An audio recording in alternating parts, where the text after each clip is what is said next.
ये दिवाली चुनावी दिवाली है। इस दिवाली से बीजेपी ने 2024 का बिगुल फूंक दिया है।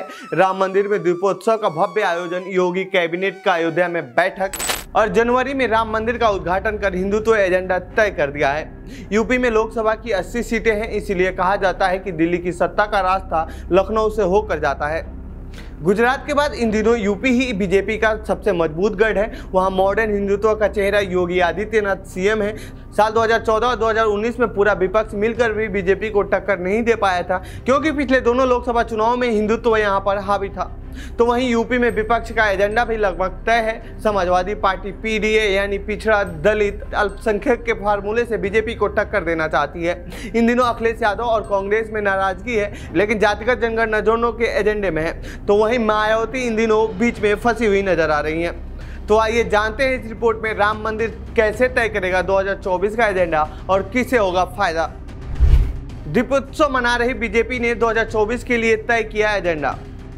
बीजेपी इस बार के लोकसभा चुनाव में भी हिंदुत्व और राम मंदिर का चुनावी मुद्दा बनाना चाहती है। यही वजह है कि दीपोत्सव के मौके पर अयोध्या जगमग है।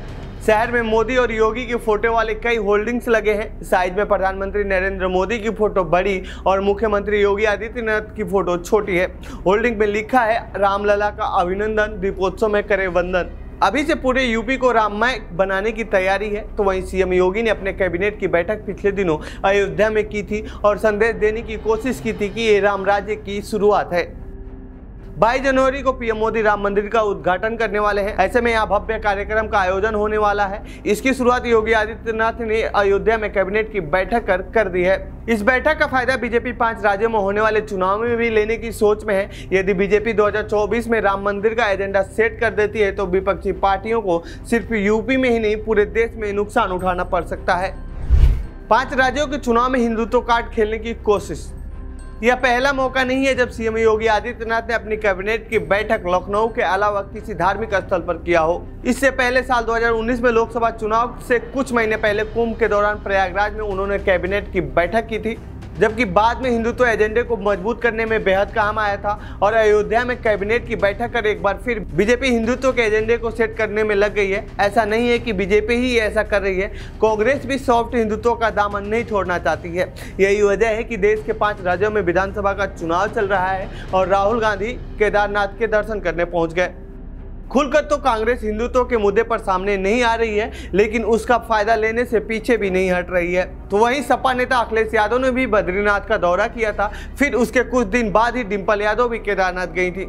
ऐसे में बीजेपी को विपक्ष भी हिंदुत्व के मुद्दे पर वॉकओवर देने के मूड में नहीं है। इस बार विपक्ष जातीय जनगणना को बनाना चाहता है 2024 का एजेंडा।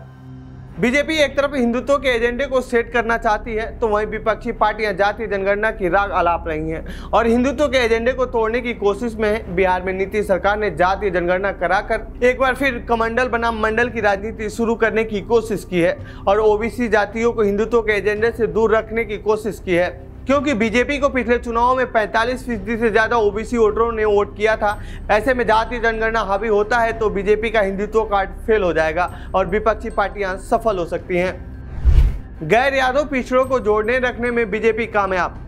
राम मंदिर से हिंदुओं की एकजुटता का विपक्ष के ओबीसी पॉलिटिक्स को मात देने की रणनीति है। बीजेपी के पास अपना एक सामाजिक समीकरण भी है।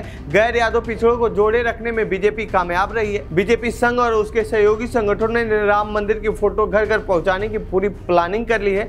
बिहार में जाति का जोड़ रहता है तो यूपी में पिछले 2 चुनाव में धर्म का जोड़ दिख रहा है। यही वजह है कि अब अखिलेश यादव कृष्ण के वंशज बताने से नहीं चूकते हैं और मंचों से जातीय जनगणना की मांग कर रहे हैं, ताकि यूपी में धर्म के एजेंडे को तोड़ा जा सके। तो वहीं बिहार में नीतीश सरकार ने 75% आरक्षण का ऐलान कर बाकी राज्यों के लिए एक रास्ता खोल दिया है और बीजेपी ऐसा नहीं करना चाहती है, क्योंकि उसका बड़ा वोट बैंक स्वर्ण भी है, जो कि बीजेपी को एक तरफा वोट करता है और बीजेपी आरक्षण का ऐलान कर स्वर्ण को नाराज नहीं करना चाहती है।